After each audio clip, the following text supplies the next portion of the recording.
Shabbat Shalom à tous, au nom de À l'école de Yeshua, que l'Éternel Dieu vous bénisse et vous garde dans le précieux nom de Yeshua. Remettons ces quelques instants à l'Éternel, notre Dieu, notre Père.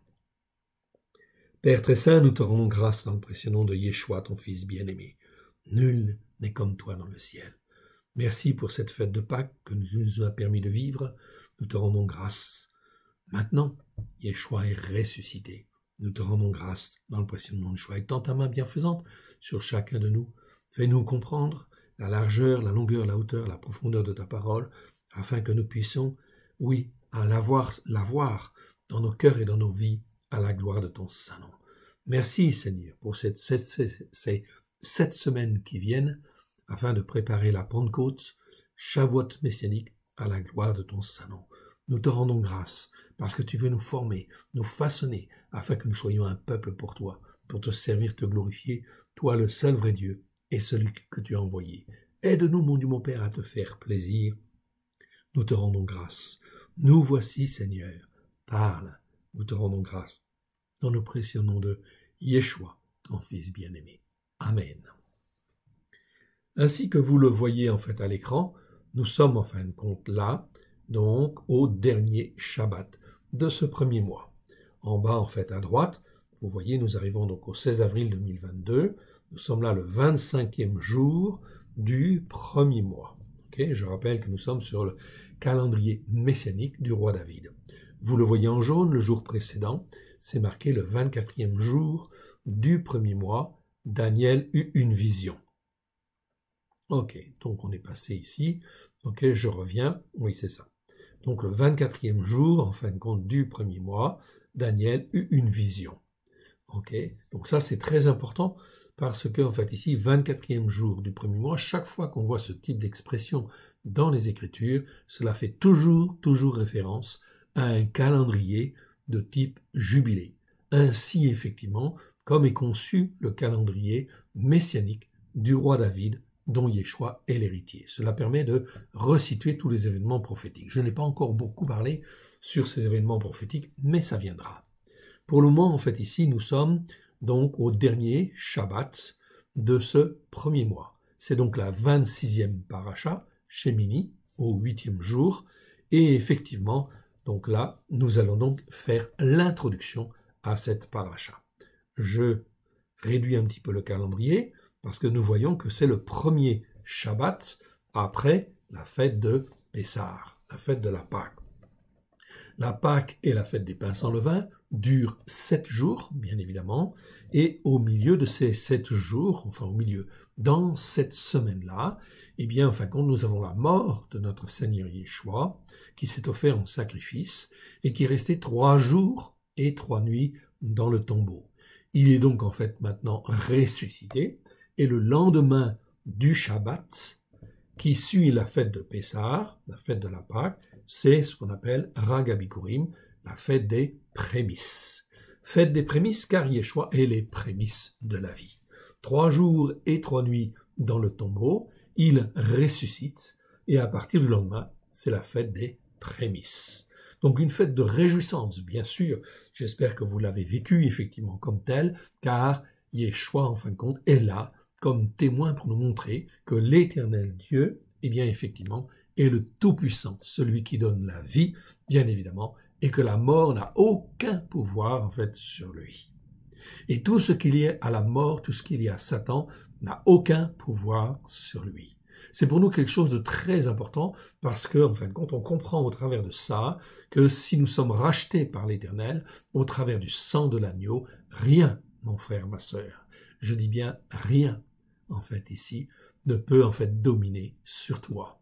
C'est pour ça qu'il faut apprendre, il faut écouter les Écritures, les mettre en pratique, afin de rentrer, en fin de compte, dans la puissance que Yeshua veut nous donner. Il a dit dans Jean 17, « Je leur ai donné ma gloire, afin que tous soient un comme nous sommes un. » C'est donc très important, c'est là que Yeshua travaille, justement, pour, en fin de compte, racheter, et non seulement racheter, pour, en fait, s'occuper de toutes les personnes que l'Éternel a rachetées, en réalité. C'est mieux de dire comme cela, afin de les former, de les façonner, de les instruire, afin qu'ils puissent être un peuple pour Dieu.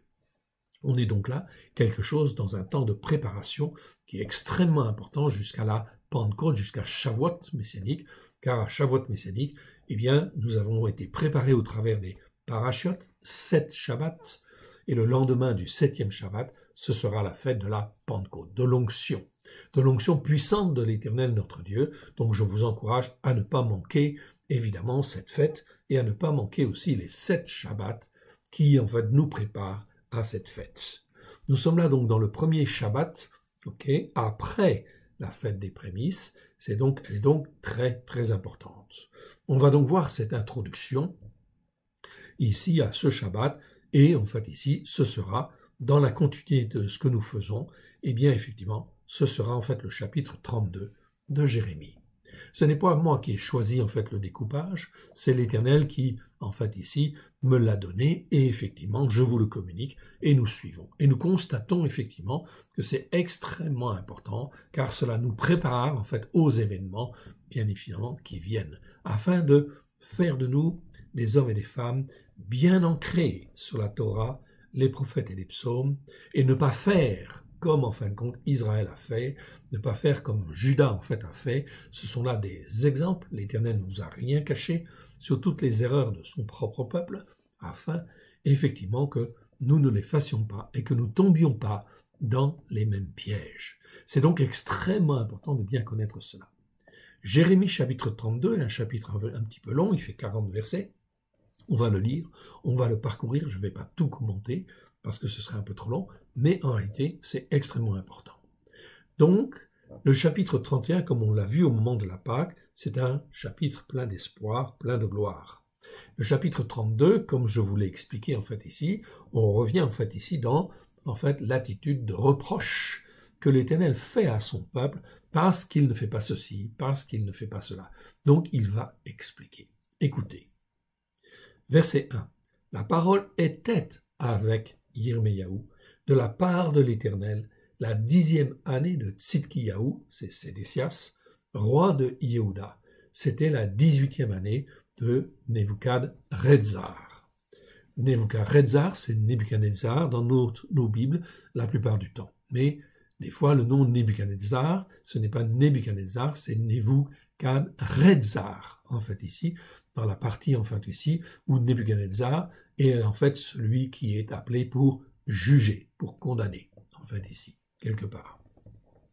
Donc le Nun que vous voyez là, en fait ici, dans Nebuchadnezzar, je vous l'agrandis, en fait ici, donc Nebuchadrezzar, normalement, mais en réalité, en fait ici, avant c'était Nebuchadnezzar. C'était un Nun à la place du Resh.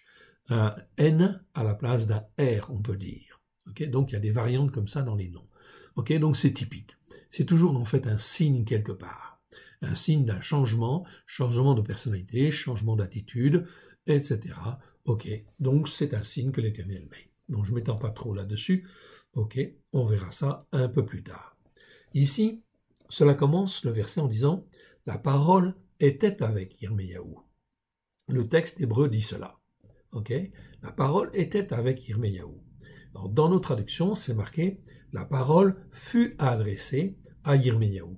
Mais le terme « qui fut adressé » en fait à Yirmeyahu n'existe pas en fait ici. C'est donc en fait les traducteurs qui interprètent l'écriture et qui disent « La parole fut adressée à Yirmeyahu ». Or le texte hébreu dit « La parole était avec Yirmeyahu ». Ça nous laisse en fait entendre quelque part que en fin de compte la parole c'est qui? La parole, c'est Yeshua. Il est la parole incarnée, oui bien sûr. Mais il est la parole, en fin de compte aussi, dans les lieux célestes. Et en fin de compte, il est avec Yirmeyahu. C'est ça que la parole veut sous-entendre ici, en fait, en faisant un clin d'œil. En réalité, bien évidemment, Yirmeyahu savait très bien qui était, en fait, Yeshua, en fait, le Messie, en fait, à venir, l'intermédiaire entre Dieu et le Père. Il s'appelle la parole, ou la parole de Dieu, ou la parole de l'Éternel. Donc il avait cette sensibilité spirituelle. La parole était avec Yirmeyahu de la part de l'Éternel, Quand cela, ici on te dit la 10e année de Tzidkiyahu. Tzidkiyahu, Sédécias, il a régné 11 ans. En réalité ici on est dans l'avant-dernière année de son règne. La 10e année de Tzidkiyahu, roi de Yehuda. C'était la 18e année de Nebuchadnezzar. Donc 18e année de règne du roi de Babylone. Ça veut dire que nous sommes en fin de compte en 588 avant l'ère chrétienne. Okay, donc on peut situer à 1 ou 2 ans près, c'est bien ça. En fait ici 588 ans avant l'ère chrétienne. Jérémie donc prophétise en réalité depuis combien de temps déjà? En fait on va dire, on peut faire une estimation, ça fait 43 ans. Ça fait plus de 40 ans en tout cas. En fait ici, si on compte, mais il peut y avoir en fin de compte ici un petit décalage dans le calcul, ok, en réalité, ça fait 43 ans. 43 ans déjà. Donc 43 ans que Jérémie, en fait, inlassablement, reste fidèle, en fait, à la parole de l'Éternel, et il fait des reproches. Tout autour de lui, il y a des prophètes. Il y a des sacrificateurs, on l'a vu, qui viennent dire le contraire. Non, Dieu ne va pas faire, Dieu ne va pas juger comme cela, etc. Non, Dieu promet en fait la restauration, etc. Plus rapide, etc. Ok, ils vont donc contredire en fait Jérémie. Mais Jérémie reste ferme. Ferme dans la même voie, etc. Il n'a pas changé d'un iota. Pendant 43 ans, il dit toujours la même chose sur la même ligne, la même voie. Un retour à la Torah, à l'écoute et à la mise en pratique. Alors les autres, les sacrificateurs, qui sont des faux sacrificateurs quelque part, même s'ils ont le titre, en fait ici, et c'est un titre qu'ils ont effectivement, okay, officiellement, ou les prophètes qui sont reconnus en fait ici comme ayant des talents de prophètes, ce sont en fin de compte aussi des croyants, mais en réalité, ils n'écoutent pas pour mettre en pratique comme il convient. 43 ans que Jérémie en fait parle, en fait ici, sans cesse, jour après jour, semaine après semaine, mois après mois, année après année, il a toujours le même langage de ramener les hommes et les femmes à l'écoute et à la mise en pratique de la Torah, pleine de grâce et de vérité, au travers de Yeshua, on pourrait dire en fait aujourd'hui, bien évidemment. Mon frère, ma sœur, regarde un petit peu en fin de compte ici l'histoire. Nous sommes en 2022. Cela fait donc 2000 ans en fait ici que Yeshua est venu pour accomplir les Écritures, c'est-à-dire faire que l'on écoute la Torah et qu'on la mette en pratique avec grâce et vérité. Au jour d'aujourd'hui, qu'est-ce que tu vois? Tu vois en fin de compte qu'il y a des églises, tu vois qu'il y a des assemblées, mais en fin de compte, personne ou très peu de monde écoute la Torah pour la mettre en pratique. Donc très peu de personnes en fait ici obéissent à Dieu pour en fin de compte mettre en pratique les commandements de Dieu, les règles que Dieu en fait a données. C'est quand même terrible ça, mais c'est un constat. Alors, résultat des courses, ça va entraîner en fait des conséquences. Oui, ça entraîne des malheurs, ça entraîne des maux, ça entraîne l'épée, ça entraîne en fait ici la famine et ça entraîne en fait la peste. C'est-à-dire toutes sortes de maladies qui se répandent de nation à une autre. Mon frère, ma sœur, depuis 3 ans déjà, vous le voyez à la face du monde entier, nous avons vu effectivement le Covid, etc., se répandre de nation en nation. Tout cela, c'est une forme de peste qui vise en fait à avertir, à secouer en fait les hommes et les femmes, tous les croyants bien évidemment, mais aussi tous les chefs en fait aussi des nations, qu'ils soient rois ou qu'ils soient présidents, afin qu'ils soient interpellés évidemment. La guerre en Ukraine, c'est exactement ça, c'est l'épée. C'est une expression en fin de compte de l'épée. L'épée, c'est la guerre, ou ça peut être la révolte aussi, comme en fait ici ce qui se passe en fait en Corse, dans notre pays, ou ça peut être en fait ici la violence qui s'exprime dans les banlieues, etc., ou dans les rues, etc. Tout ça, ce sont des expressions de l'épée. Et l'épée, ça va se répandre de plus en plus. Ça va être relativement effrayant. Pas relativement, ça va être très effrayant. À cela vient s'ajouter bien évidemment des problèmes économiques, car effectivement, on ne s'approvisionne plus comme avant, les prix montent, donc résultat des courses, on va voir la famine aussi, à droite et à gauche, qui vont se répandre, qui vont créer des tensions et qui vont en fin de compte aussi faire que l'épée va se développer et faire en fait aussi que des maladies que l'on ne connaît pas encore bien vont en fait ici s'élever. Tout cela en fin de compte est quelque chose de normal selon les Écritures, mais très dommageable.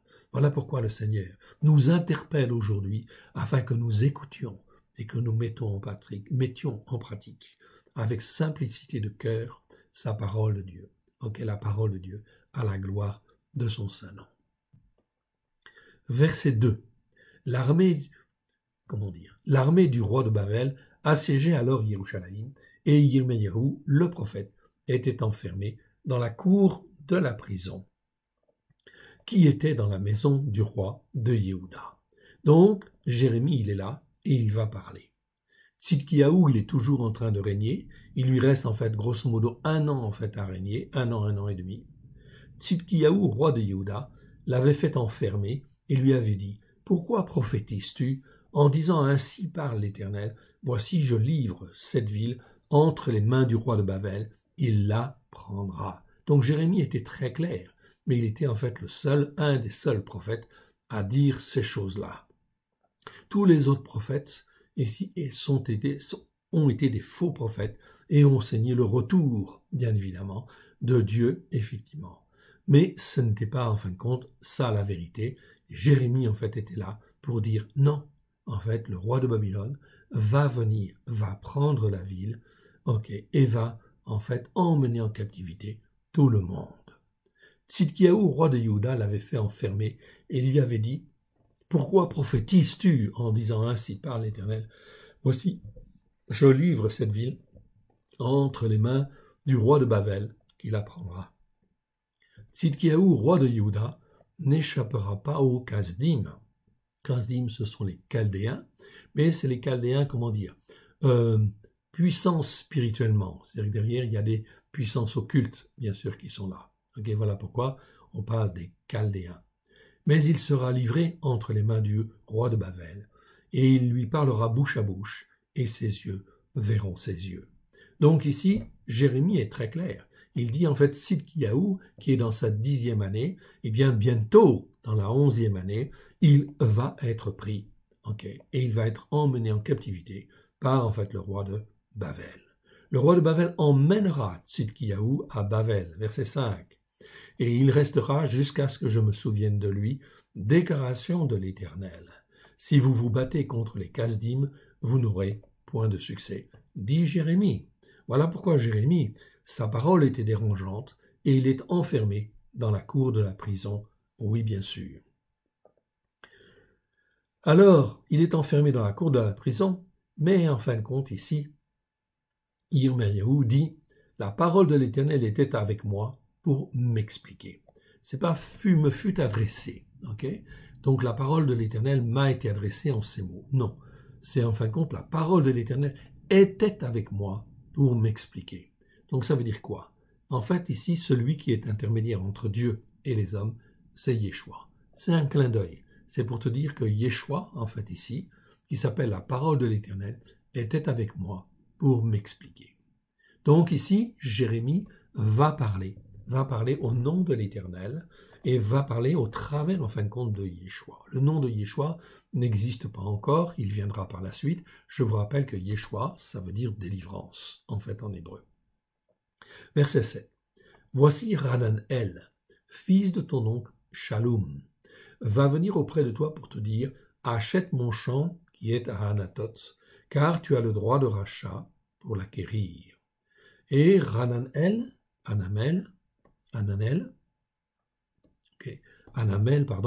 fils de mon oncle, vint auprès de moi, selon la parole de l'Éternel, dans la cour de la prison, et il me dit, « Achète mon champ, qui est à Anatoth, dans le pays de Binyamin, car tu as le droit d'héritage et de rachat. Achète-le. » Je reconnus que c'était la parole de l'Éternel, que c'était conforme à la parole de l'Éternel. Verset 9. J'achetai de Hananel, fils de mon oncle, le champ qui est à Anatoth, donc la ville natale de Jérémie, et je lui pesai l'argent, 17 shekels d'argent. Donc les traducteurs ont changé le mot, mais en hébreu c'est bien le mot shekel. Donc ce sont des shekels d'argent, en fait ici. La monnaie, en fin de compte, d'Israël, oui bien sûr. Mais là, ce sont des shekels d'argent. Combien ça fait en somme? Je ne sais pas. Ça faisait certainement une belle somme quand même. Verset 10. J'écrivis un contrat que je cachetais. Je pris des témoins et je pesai l'argent dans une balance. Je pris ensuite le contrat d'acquisition, celui qui était cacheté conformément aux commandements et aux lois, ainsi que celui qui était ouvert. Donc ici, commandement en fait ici, c'est non pas loi en fait ici, parce que commandement, c'est le mot mishpat, en fait ici, ok, tout simplement, ok, petite n, ok, je vous le montre, ok, ici, mitzvah, pardon. Mitzvah, ça veut dire commandement. Mitzvah, ça ne veut pas dire en fin de compte loi, ça veut dire commandement, ok, parce que tout était réglé en fin de compte dans la Torah. Donc ça devait se faire comme cela. Alors, en fait ici, Jérémie fait exactement comme ça. Et aux lois, donc ici le mot loi, c'est le mot roc en fait en hébreu. Ok, roc, c'est donc très important. Je vous le montre en fait ici aussi. Ok, donc le mot roc, voilà, c'est ça. Donc le mot roc, vous le voyez en fait ici, roc au petit o. Roc ou rukim, c'est un mot qui existe en fait 127 fois dans 124 versets. C'est un nom masculin. Ça veut dire ce qui est ancré, ce qui est gravé, ce qui est écrit, soit dans les habitudes des hommes, soit dans les lois, soit dans l'univers. C'est en fait des lois. Donc c'est des lois irrévocables en fait qui existent et qui ne peuvent être remises en question. En fait ici, ça c'est donc quelque chose de très très très important. C'est très important parce que même si je suis messianique, je ne peux pas changer en fait les lois. Okay, les lois, en fait, ces lois-là, ce sont des lois, en fin de compte, immuables. Ok, donc ça c'est ce qu'on appelle les rocs, en fait, ici en hébreu. Roc, rokim, ça c'est des lois, on ne peut pas changer. Okay, ça doit être respecté. Même si je donne mon cœur et ma vie à Yeshua, c'est extrêmement important de respecter, en fin de compte, les lois fondamentales, en fin de compte, de Dieu. Okay, c'est donc très très important. Tout ce qui est roc, rukim, ruka même, en fait ici, ruka, c'est une autre forme, ça vient de roc, mais c'est plutôt en fin de compte les usages, c'est plutôt les règles, etc., qui sont nécessaires. Tout cela, c'est absolument nécessaire. Pourquoi? Pour mettre de l'ordre. Et aussi pour expliquer les jugements de Dieu, bien évidemment. Donc, ce n'est pas parce que je suis en fait messianique que je dois effectivement ne pas respecter les lois de l'eau, les lois de Dieu, les lois de l'univers. Okay? Je prends en fait un exemple. Ce n'est pas parce que je suis messianique que je peux en fin de compte franchir les lignes jaunes quand je veux, ou que je peux franchir en fait le feu rouge comme je veux. Vous voyez que les lois sont absolument nécessaires pour le bon fonctionnement en fin de compte des relations entre les uns et les autres. C'est absolument nécessaire. Quand il y a un stop, eh bien, en fait, on respecte le stop. Oui. Pourquoi? Eh bien, parce que si tu ne respectes pas le stop, tu risques l'accident et tu risques de faire beaucoup de dommages aux autres et beaucoup de dommages à ta personne, en fait, aussi, bien évidemment. Donc, les lois sont nécessaires. Ok, c'est donc extrêmement important. Extrêmement important. Toutes les lois qui sont dans la Torah, ok, eh bien, en fait, elles existent. Elles peuvent, dans la manière d'être appliquées, en fait, ici, non pas être changées, les lois existent toujours, mais la manière, en fin de compte, de servir, ou la manière, en fin de compte, de les respecter, de les mettre en pratique, là, Yeshua est venu, avec grâce et vérité, nous révéler la largeur, la longueur, la hauteur, la profondeur, pourquoi cette loi, elle existe, ok? Qu'est-ce qu'on doit faire au travers de Christ Yeshua? Oui, bien sûr.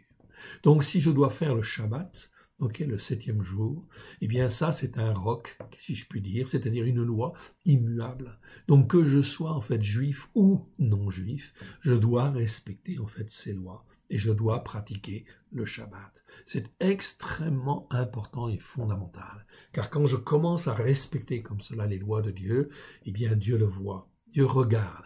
Ah, mon fils, ma fille, commence à obéir ou à être obéissant, je vais donc pouvoir lui donner d'autres règles, d'autres lois, etc., afin qu'il puisse grandir, afin qu'il puisse être avec moi, ok, afin que nous puissions être un avec le Père et le Fils, à la gloire de l'Éternel.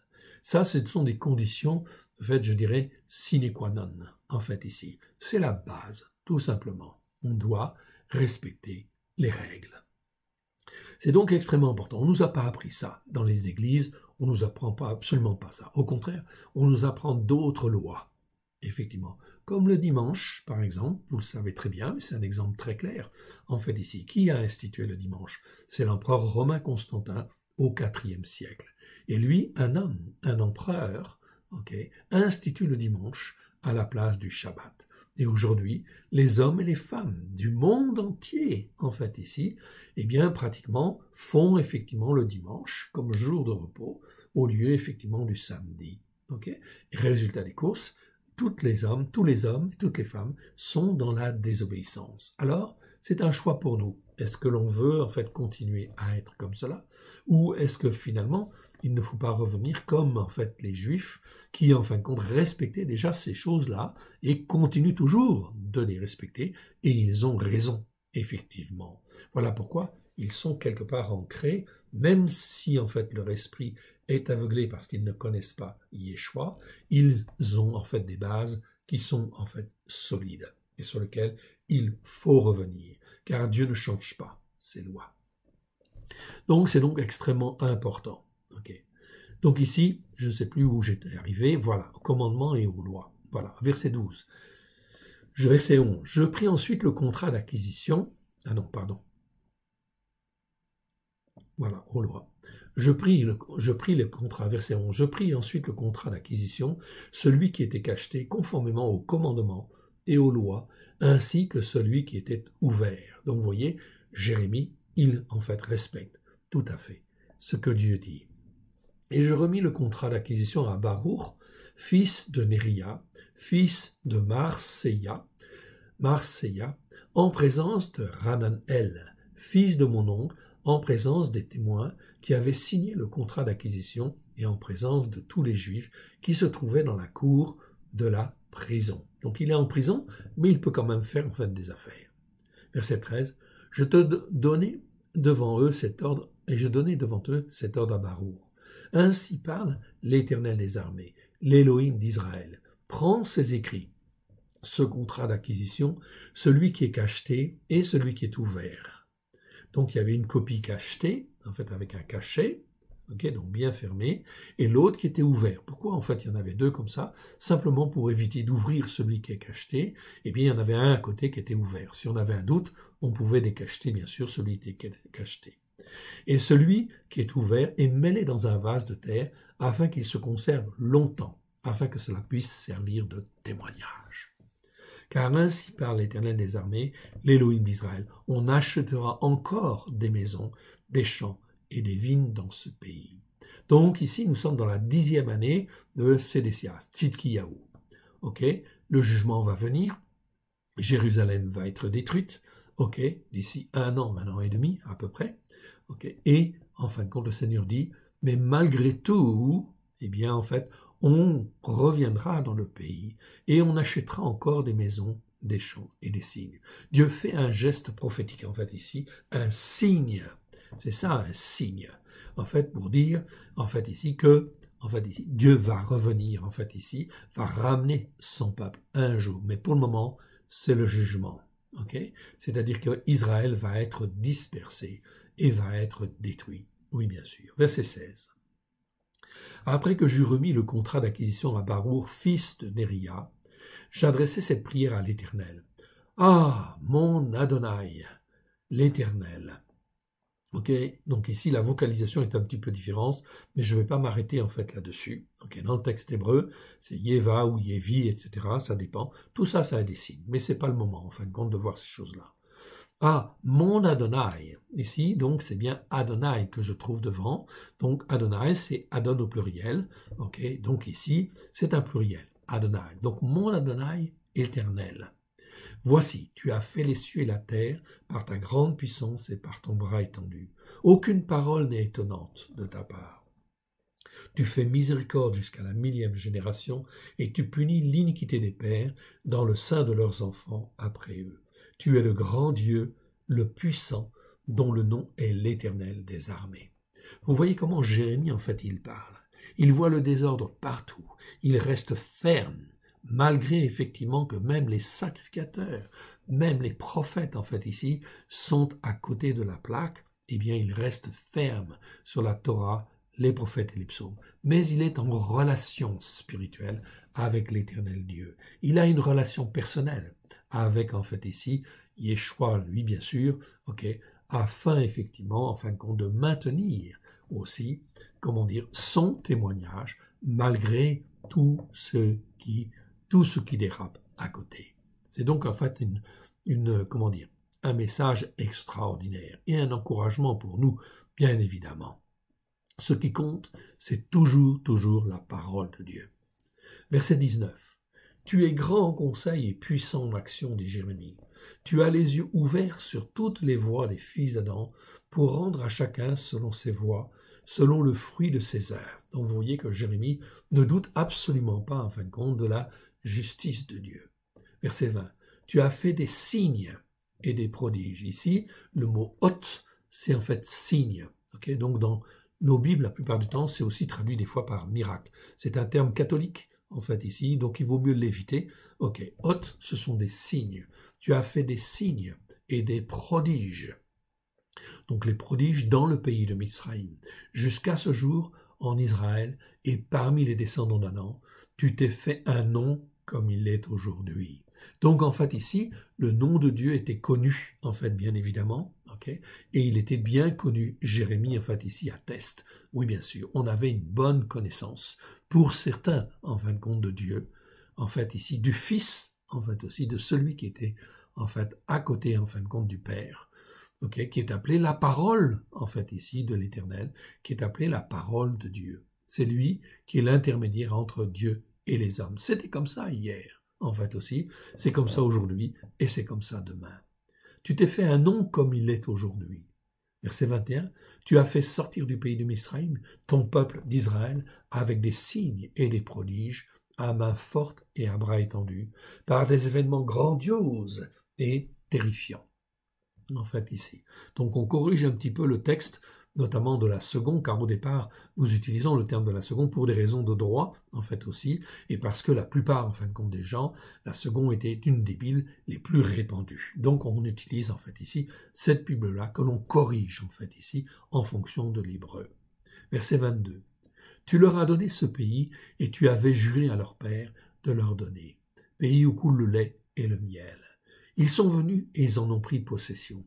Mais ils n'ont point obéi à ta voix, ils n'ont point observé ta Torah, ils n'ont pas fait tout ce que tu leur avais ordonné de faire, et c'est alors que tu as fait fondre sur eux tous ces maux.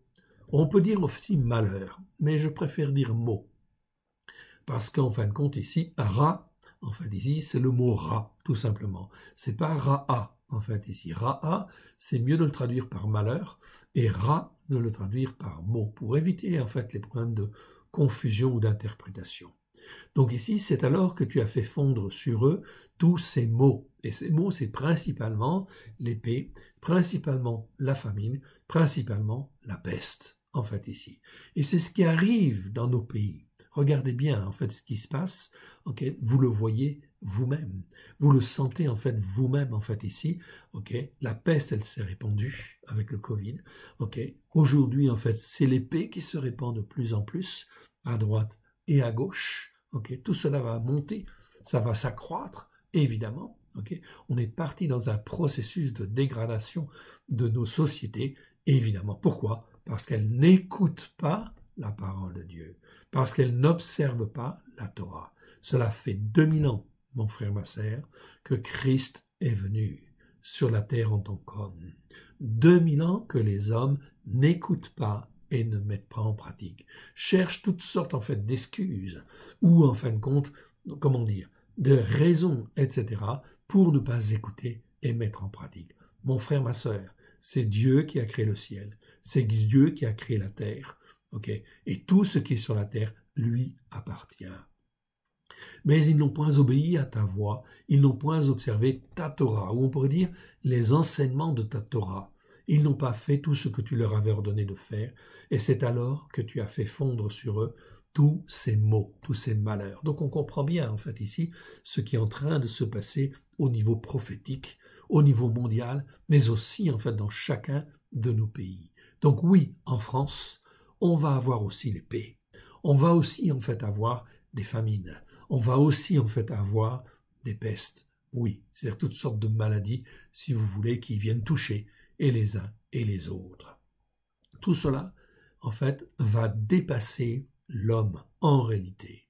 Voilà pourquoi il convient de s'attacher à l'Éternel Dieu et en fin de compte de rester attaché en fait à Dieu, d'écouter et de mettre en pratique. Regardez le psaume 91, que 1000 tombent à ton côté, 10 000 à ta droite, tu ne seras pas atteint. Okay. Donc c'est très important d'écouter et de mettre en pratique avec simplicité de cœur. Verset 24. Voici les terrasses s'élèvent contre la ville et la menacent. Donc les gens de Babylone étaient là. Les terrasses, ce sont en fait toutes les constructions en fait en bois que l'on faisait en fin de compte pour être à la hauteur des murailles. Et dedans à l'intérieur il y avait des escaliers où les soldats pouvaient monter en fait ici, et en fin de compte assaillir en fait la ville. Les terrasses s'élèvent contre la ville et la menacent. Déjà, c'était en fait visible. La ville sera livrée entre les mains des Kasdim. Donc, en fait, ici, Jérémie dit bien, en fait, ici, l'Éternel dit bien, au travers, en fait, de Jérémie, les Kasdim, c'est-à-dire les gens les plus costauds, les plus forts, en fin de compte, des Chaldéens, qui, en fait, touchent à l'occultisme. Oui, bien sûr, il y a la puissance occulte derrière, il y a la puissance, en fin de compte, des démons derrière, qui l'attaquent, vaincus par l'épée, par la famine et par la peste. Vous voyez ce que je vous disais. Vous voyez les 3 fléaux principaux. Il y en a d'autres, mais c'est les principaux.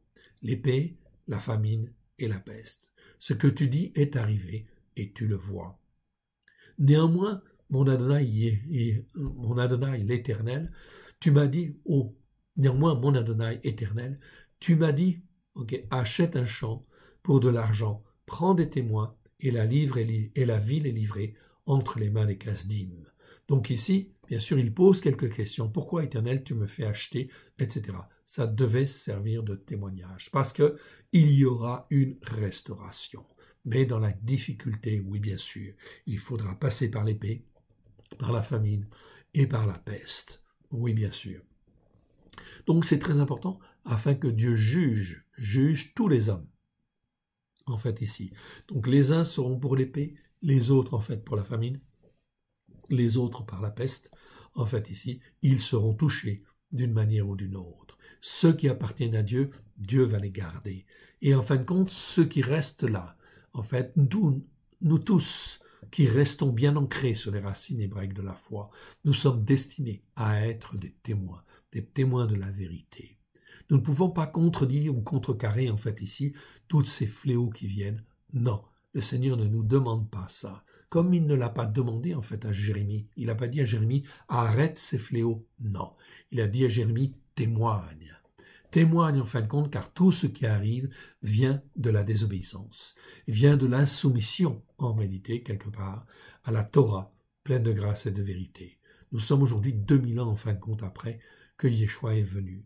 Donc, les jugements vont être terribles. Verset 26. La parole de l'Éternel fut avec Yirmiyahu pour expliquer en fait encore. C'est pas la parole fut adressée. La parole de l'Éternel fut avec Yirmiyahu.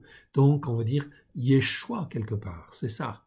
En fait ici, fut avec Yirmiyahu pour expliquer. Voici. Je suis l'Éternel, l'Élohim, de toute chair. Y a-t-il une parole qui soit difficile pour moi? C'est pourquoi ainsi parle l'Éternel. Voici, je livre cette ville entre les mains des Kasdim, donc les Chaldéens, donc les gens qui sont en fait très forts dans la guerre et qui en fin de compte touchent à l'occultisme et il y a la puissance de Satan derrière.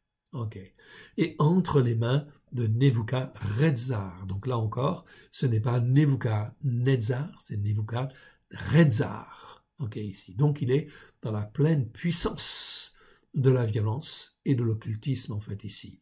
Roi de Babel, et il la prendra. Donc Dieu livre en fin de compte ici Jérusalem, livre Juda, son peuple bien-aimé. Pourquoi? Parce qu'il n'écoute pas et ne met pas en pratique. C'est donc extrêmement important. Ceci doit nous encourager à nous attacher encore plus à l'Éternel Dieu, d'une manière en fin de compte stricte, en fait ici, d'une manière en fait, immuable, de nous attacher à Dieu et à sa parole, bien évidemment, pour l'écouter et la mettre en pratique. Amen. Pour ceux qui le veulent, il n'est pas trop tard. Les Kasdim chaldéens, verset 29, qui attaquent cette ville vont entrer. Ils y mettront le feu et ils la brûleront avec les maisons sur les toits, desquelles on a offert de l'encens à Baal, et fait des libations à d'autres dieux afin de mériter. Dieu sait très bien quelle maison écoute, quelle maison n'écoute pas et ne met pas en pratique. Quelle maison en fait est idolâtre, etc. Le Seigneur le sait et le Seigneur a enregistré.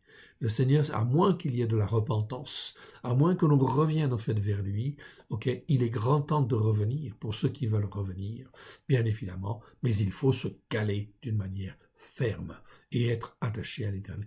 Écouter et mettre en pratique, demander pardon.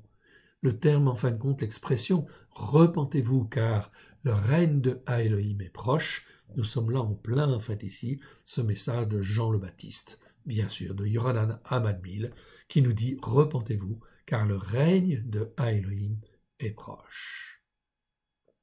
Ok. Car les fils d'Israël et les enfants de Yehuda, verset 30, n'ont fait dès leur jeunesse que ce qui est mal à mes yeux. Les fils d'Israël n'ont fait que mériter par l'œuvre de leurs mains déclaration de l'Éternel. Car cette ville excite ma colère et ma fureur. Colère c'est Af, ma fureur c'est Réma. Donc c'est très bien traduit là ici. Depuis le jour où on l'a bâti jusqu'à ce jour, ainsi je veux l'ôter de devant ma face. La décision de l'Éternel de livrer en fin de compte ici Jérusalem est très claire, elle est arrêtée. À cause des péchés, à cause en fait de la désobéissance, à cause en fin de compte de l'insoumission, bien évidemment, en fait ici. Verset 32. À cause de tout le mal que les fils d'Israël, les enfants de Yehuda, ont fait pour mériter, eux, leur roi, leur chef, leur sacrificateur, leurs prophètes, les hommes de Yehuda et les habitants de Yerushalayim. Donc on voit bien en fait ici que tout le monde en fait ici dans la société en fait ici de Yehuda, et bien effectivement de Juda, effectivement tout le monde en fait ici est dans l'erreur et n'écoute pas et ne met pas en pratique. Donc Dieu juge. Donc aujourd'hui c'est exactement la même chose.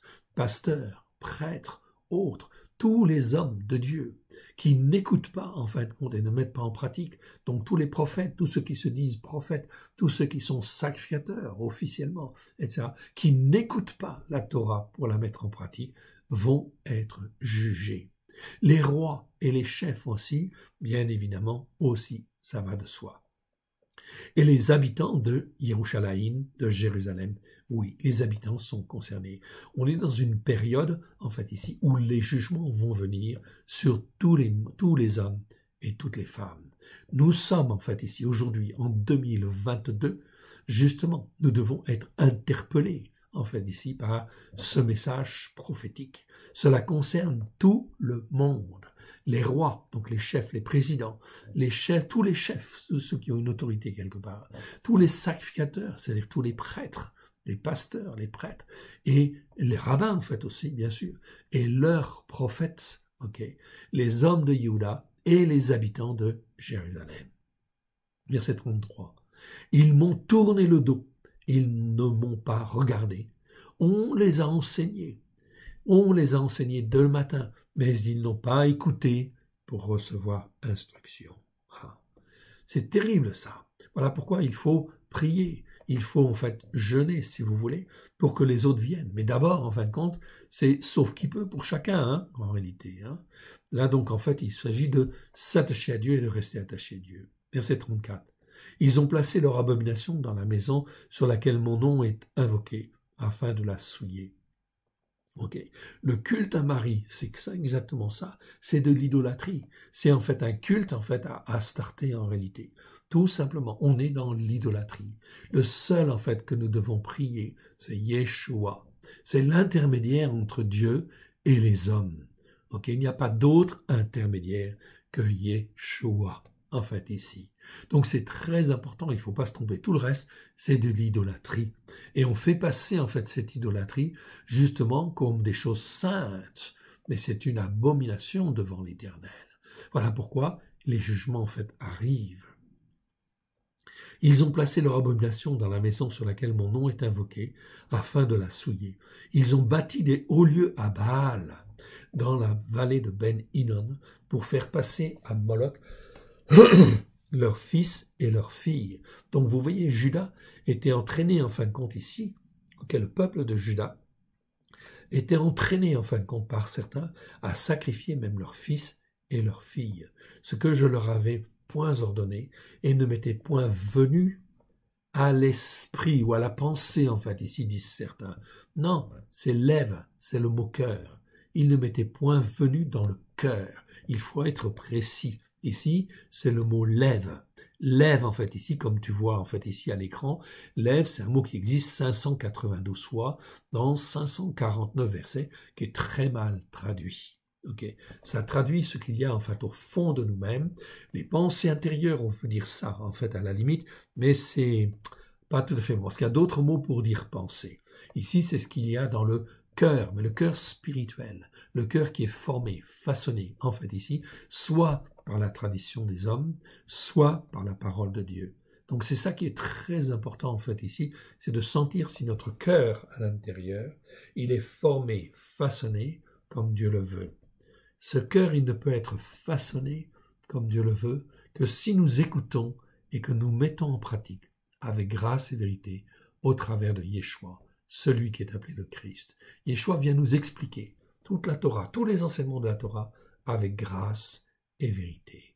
Si je les accepte et que je mets en pratique comme cela, eh bien très bien, le Seigneur en fin de compte exerce sa miséricorde et sa bonté et il me sauve, bien évidemment. Si je me repens, repentez-vous, car le règne de Dieu est proche. Il ne m'était point venu dans le cœur qu'il commettrait de telles horreurs pour faire pécher Yehuda. C'est donc ici terrible. Voilà où ils en arrivent, en fait, ici. Et voilà, enfin, aussi, où beaucoup de nations, beaucoup de gens vont venir, en fait, aussi, malheureusement. On termine en fait ici par les versets 36 à 44. La fin de ce chapitre en fait ici, donc 32. Et maintenant ainsi parle l'Éternel, l'Élohim d'Israël, sur cette ville dont vous dites, elle sera livrée entre les mains du roi de Babel, vaincue par l'épée, par la famine et par la peste. Trois fléaux qu'on retrouve très souvent dans les prophètes. Bien évidemment, on le retrouve dans la Torah, on le retrouve en fin de compte dans les prophètes très souvent, surtout Jérémie, en fait ici. Et effectivement, tout cela, en fin de compte, c'est les conséquences du péché, des transgressions et des iniquités.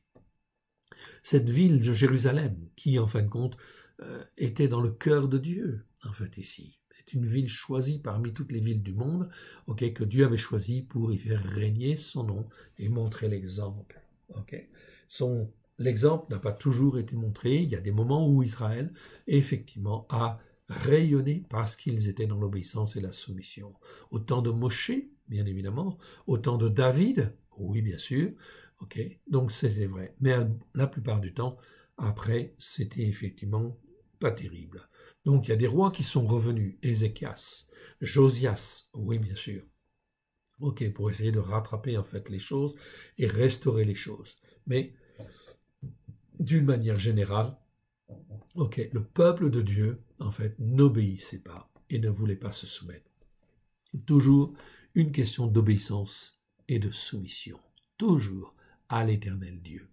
Donc la ville, en fait, de Jérusalem sera vaincue par l'épée, par la famine et par la peste. Si Dieu a jugé son propre peuple comme cela, que croyez-vous qu'il va faire de la ville de Paris, de la ville de Londres, de la ville de New York, de la ville, en fait, de toutes les villes, en fait, dans le monde entier, qui n'écoutent pas et ne mettent pas en pratique.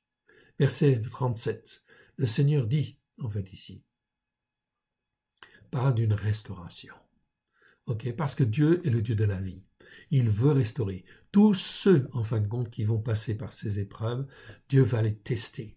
Dieu va regarder s'ils ont une attitude prête à se repentir, prête à revenir, en fait, à l'Éternel, pour s'attacher à l'Éternel.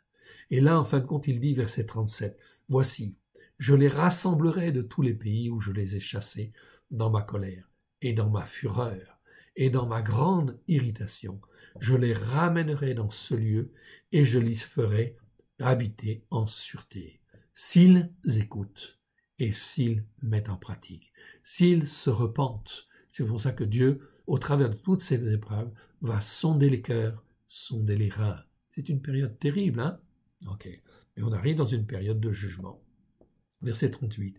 Ils seront mon peuple, ceux qui, en fin de compte, se repentiront de cela. En fait, ici, qui ont été emmenés en captivité, qui ont été vaincus par l'épée, la famine, la peste, mais qui ne sont pas morts. Dieu leur a laissé la vie.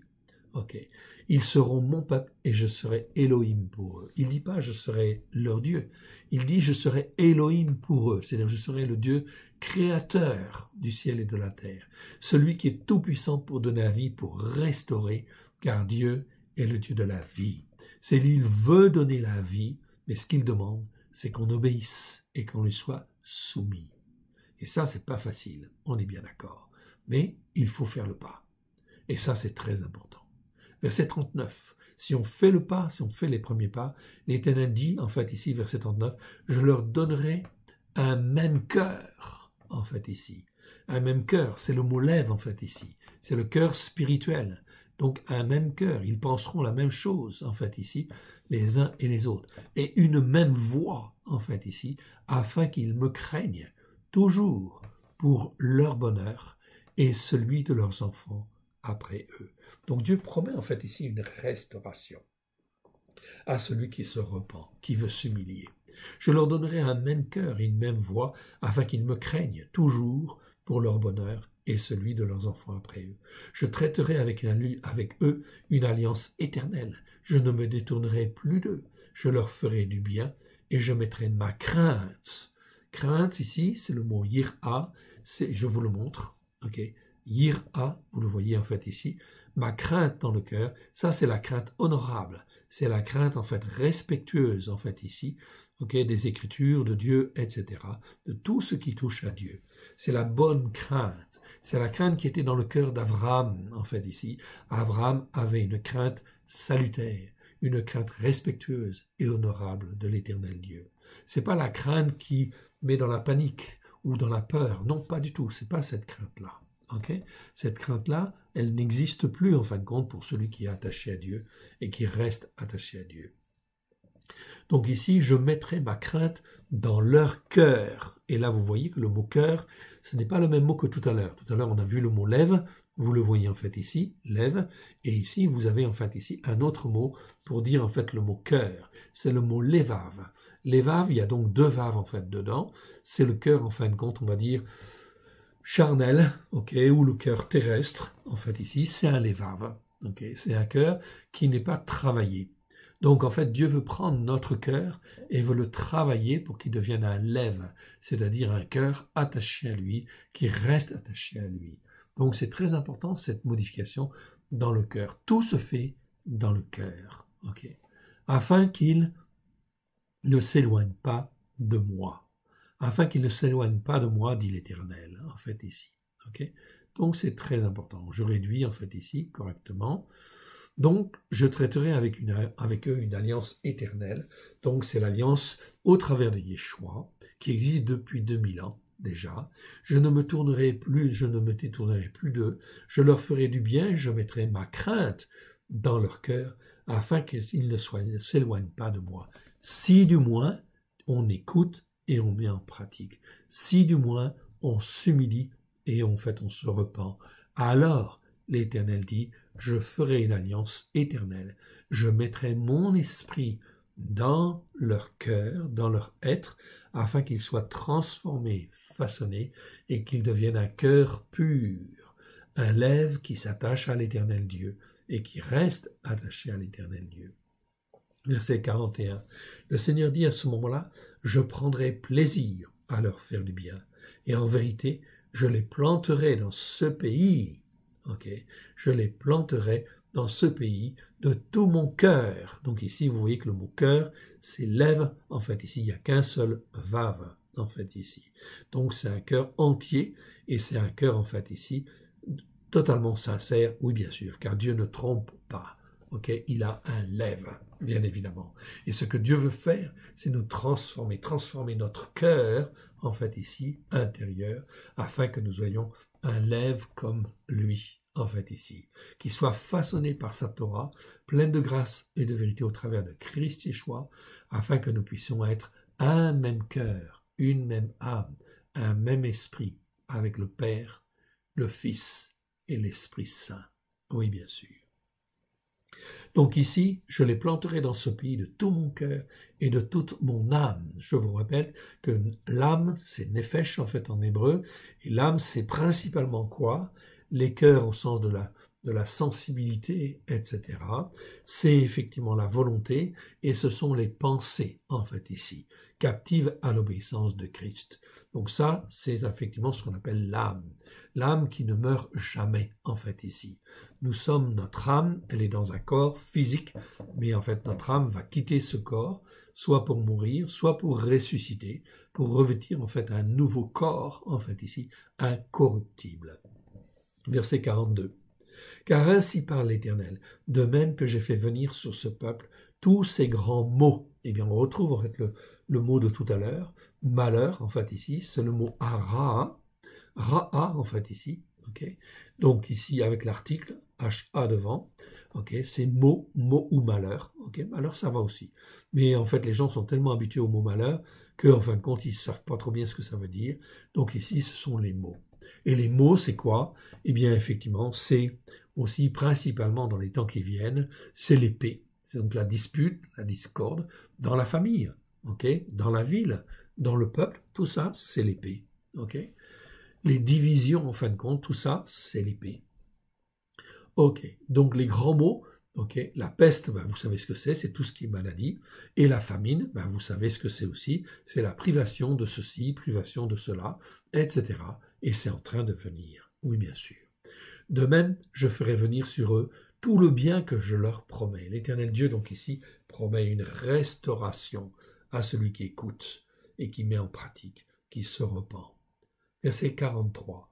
On achètera des champs dans ce pays dont vous dites, c'est un désert sans descendant d'Adam, ni bête, il est livré entre les mains des Kasdim. Donc les Babyloniens vont venir, les Chaldéens vont venir, et vont réduire à rien la terre de Juda. Okay. Ce sera une terre en fin de compte délaissée. Il ne restera que quelques habitants, mais elle sera délaissée pendant très longtemps, comme un désert. Mais le Seigneur dit, il y aura en fait une restauration. La même chose pour nous, il y aura une restauration aujourd'hui. Verset 44. On achètera des champs pour de l'argent. On écrira des contrats.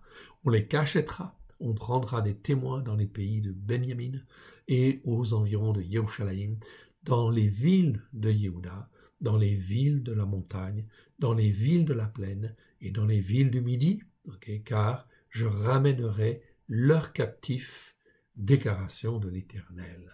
C'est donc extrêmement important, il y a de l'espoir, effectivement, dans tous les malheurs qui vont venir, il y a un espoir.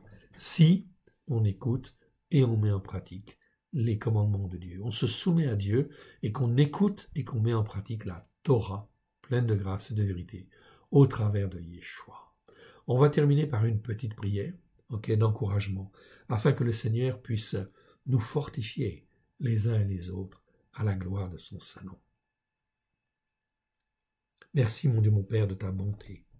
Tu es un Dieu juste, nul n'est comme toi dans le ciel. Aide-nous, mon Dieu, mon Père, à te faire plaisir. Nous nous tournons vers toi, car tu es notre Dieu. Tu es le seul Dieu unique et vrai. C'est toi qui es le maître du ciel. C'est toi qui es le maître de la terre. Et tout ce qui est sur la terre t'appartient. Nous te rendons grâce dans le précieux nom de Yeshua. Étends ta main bienfaisante sur chacun de nous. Sonde nos cœurs, sonde nos reins. Vois si nous sommes sur une mauvaise voie et remets-nous sur la voie de l'éternité. Aide-nous à te faire plaisir. Pardon, Père, pour nos transgressions. Pardon, Père, pour nos péchés. Pardon, Père, pour nos iniquités. Pardon pour toutes les erreurs qui ont été les nôtres, les mauvaises interprétations, parce que nous avons suivi tel enseignement ou tel autre enseignement qui n'était pas bien fondé sur ta Torah pleine de grâce et de vérité. Aide-nous, mon Dieu, mon Père, à te faire plaisir. Oui, Prends de ce qui est à Yeshua, mets-le dans nos cœurs et dans nos vies, par la puissance de l'Esprit Saint. Sanctifie-nous, car ce que tu veux, tu le dis au travers de Paulos, c'est notre sanctification, notre mise à part. Aide-nous, mon Dieu, mon Père, à te faire plaisir. Nous voici, Seigneur, devant toi. Parle, Seigneur, ton serviteur, ta servante, écoute. Amen. Amen et vers Amen. Que l'Éternel Dieu vous bénisse. Écoutez avec simplicité de cœur la parole de Dieu et mettez-la en pratique. Regardez bien en fin de compte ce calendrier, en fait ici, que nous vous avons donné. Ici. Ok. Écoutez-le, mettez en pratique, simplement avec simplicité de cœur, semaine après semaine. Nous sommes en fin de compte le premier Shabbat après la fête des prémices. Yeshua est ressuscité. Toute la puissance de Yeshua est disponible, oui bien sûr, à ceux qui le veulent. Retenez bien en fait les 7 Shabbats en fait ici, avant la Pentecôte, afin de bien vous préparer, en fait, semaine après semaine. Écoutez les parachiotes que nous avons fait sur notre chaîne à l'école de Yeshua, la chaîne YouTube qui s'appelle à l'école de Yeshua. Vous avez des enseignements sur les parachiotes. Vous avez en fait en plus chaque semaine, en fait ici, vous avez une introduction en fait en plus. Et vous avez en fait aussi les mardis prophétiques. Vous avez grosso modo entre 3 et 5 heures d'enseignement si vous le voulez, en fait ici, au travers des vidéos. Et il existe aussi une formation écrite sous forme papier sur 1 an, en fait ici, un enseignement général de formation sur les racines hébraïques de la foi, une formation messianique, ok, que vous pouvez en fait aussi suivre avec le calendrier, semaine après semaine, livret après livret. Chaque semaine, il y a au moins un livret en fait à étudier, entre 20 et 60 pages en fait ici, plus les fêtes de l'Éternel. Tout cela est dans le but de nous former, de nous façonner, de nous instruire, afin d'être un peuple pour Dieu, de le servir et de le glorifier, lui le seul vrai Dieu, au travers de Christ Yeshua, son Fils bien-aimé. Soyez bénis et fortifiés, soyez encouragés, ok, à la gloire de l'Éternel. Que l'Éternel Dieu vous bénisse et vous garde. Shabbat shalom à tous. Amen.